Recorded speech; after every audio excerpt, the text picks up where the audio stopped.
Aromatic adventure.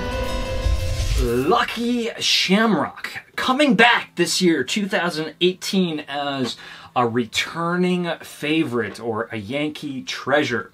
But this hasn't been gone all that long. This probably was retired 1 or 2 years ago. 1 year, 2014, right here on the label, the Shamrock had this felt-like material. So it was like this textural experience, which was really cool.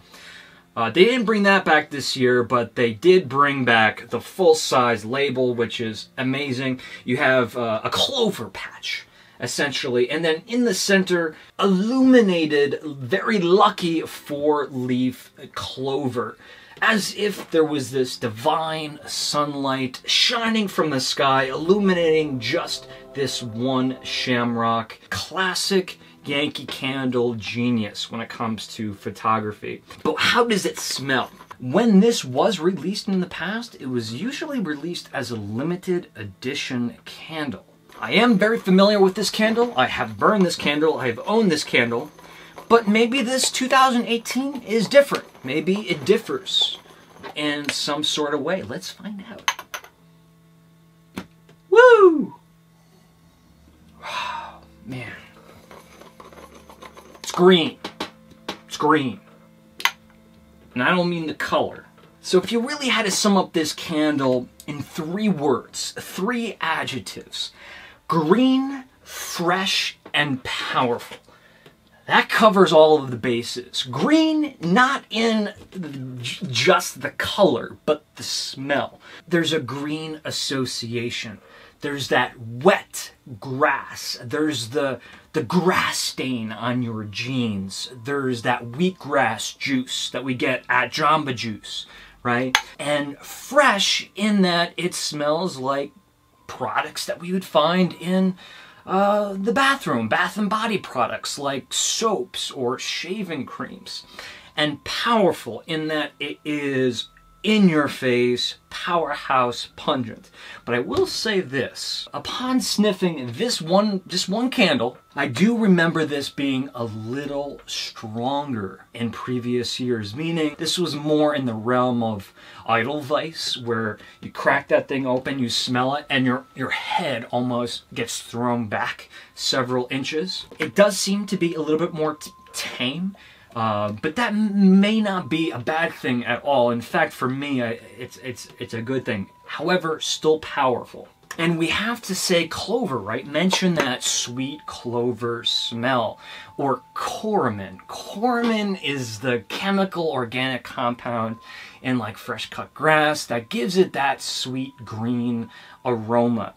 And that is definitely in there. It's like when you're cleaning your lawnmower underneath, hopefully the lawnmower is off, but when you're cleaning underneath and you get those big globs of wet, clumped up grass, that's that smell, that sweet, freshly cut grass smell. Think of this, when you take a head of iceberg lettuce, you slice it in half and you pull out the center. You know that yellowish color part of the wedge of lettuce? It's very bitter tasting and even smells pretty powerful. A little bit of this pea pod action as well. Spanish olive oil. Why am I being so specific? Well, if you've ever had Spanish olive oil, or you're familiar with Spanish olive oil, it's got that spicy, grassy, hay-like aroma and flavor. And so this is really starting to show a concept, because we have that olive oil with those fresh greens.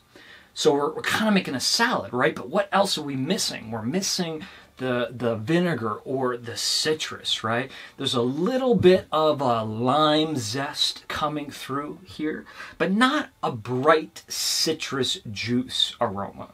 And let's say it's August, you're out in the garden, you pick a cucumber, and you're one of those types that you don't need to cut the skin off. I eat the whole cucumber, skin and all. You get that big green cucumber skin, fresh and refreshing. But here's something I never get to talk about. vegetal components. You talk about it all the time in wine, but when it comes to candles, you're usually not smelling a whole lot of vegetables. But in this case, if you have this at home right now, pick it up off the shelf and put your nose in the jar, and you tell me you do not smell green bell peppers.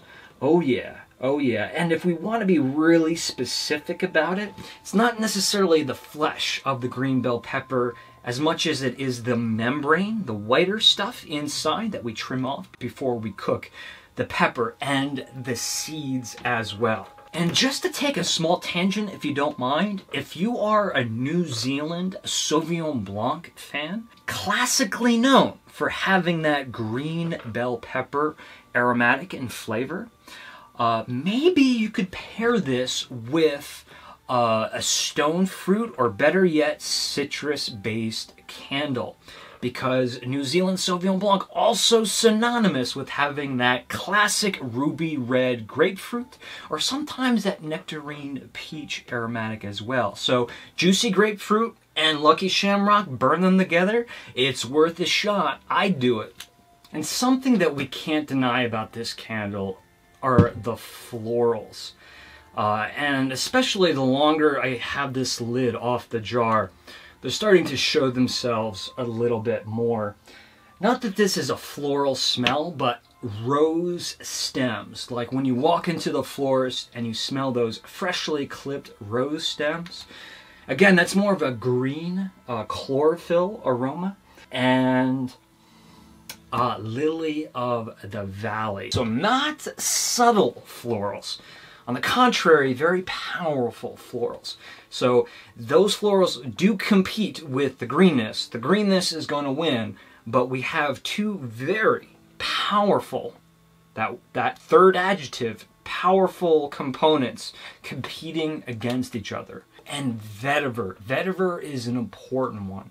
It's going to give men's cologne, men's fragrances, and this candle an earthy component, which really complements all of the green notes. So if I had to paint a portrait of this candle, what's happening in my head when I close my eyes and smell this? I'm in a vast meadow in Ireland. Maybe it was just raining, but now the sun is coming out and it's heating up all that moisture, and the high wind is just blowing the smell of the atmosphere all around me. Maybe I'm going for a stroll. Maybe I'm sitting on an ancient stone wall that's covered in ivy and wet moss. Those rolling hills of Ireland are certainly coming to mind. This candle takes you places. It definitely paints a portrait.